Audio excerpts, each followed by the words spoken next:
চলে আসলাম তালের হাটে। ভাদ্র মাসের জনপ্রিয় একটি ফল হচ্ছে তাল।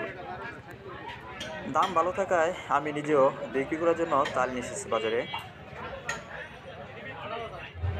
ব্যাপারীদের প্রচুর সমাগম ও দাম ভালো থাকায় প্রতিদিন দুপুর 12টা থেকেই তাল বিক্রি শুরু হয়ে যায় এবং আনুমানিক 2 থেকে 2,500 পিস তাল বিক্রি হয়। লোকেশনটা বলে দিচ্ছি, এটি হচ্ছে ঐতিহ্যবাহী আমরাইত বাজার। আর এই আমরাইত তালের হাট নিয়ে সামনে আরও একটি ভিডিও আসবে।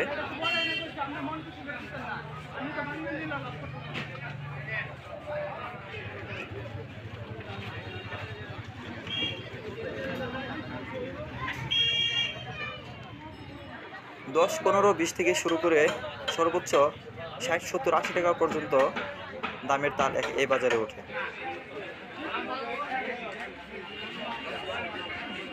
এবং প্রতিদিন 2 থেকে 3টি পিকআপ ভরে ঢাকার উদ্দেশ্যে রওনা হয়।